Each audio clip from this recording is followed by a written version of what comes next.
Ronda Veritas Report.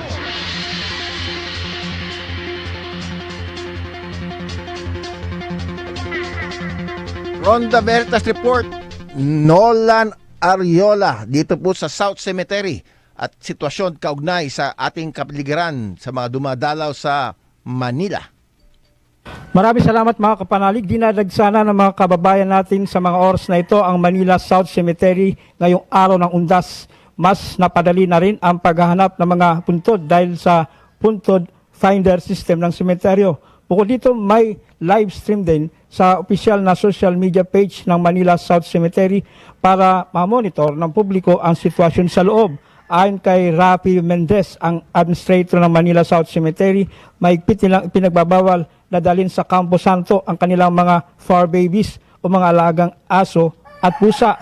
Simula noong October 29 hanggang bukas ay ipinagbawal na ang pagpasok ng lahat ng uri ng sasakyan, kabilang narito ang motorsiklo, e-bike, e-trike, bisikleta, scooter at maging ng motorcycle upang mapanatili na rin ng kaayusan, kalinisan at kaligtasan ng publiko.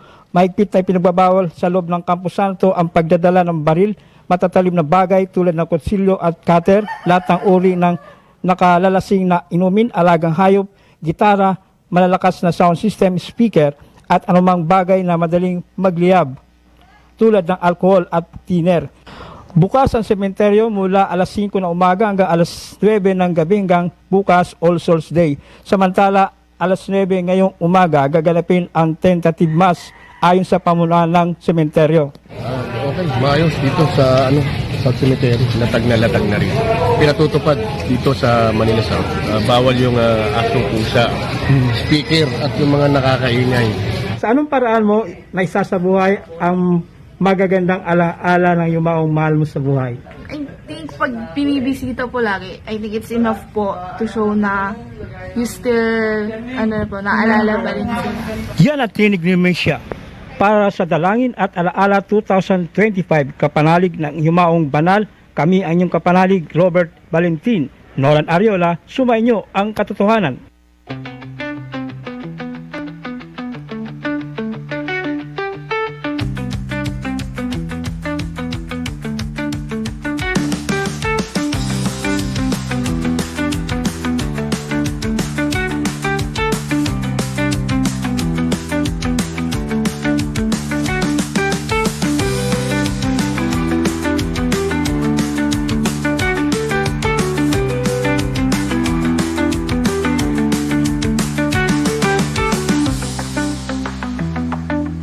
Binabati po namin lahat ng mga nakikinig ngayon sa Luzon, Visayas at Mindanao. Kaya magandang umaga po sa inyo lahat. Kutunin ng pagkain.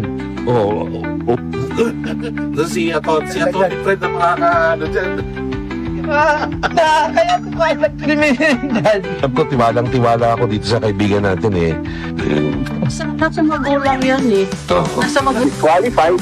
Sinabi po sa amin ng Korte Suprema. Eh na Lord, God bless you ka. God bless you ka. Ito ay para sa Diyos, Para sa bayan, At para sa pamilya, sumainyo ang katotohanan.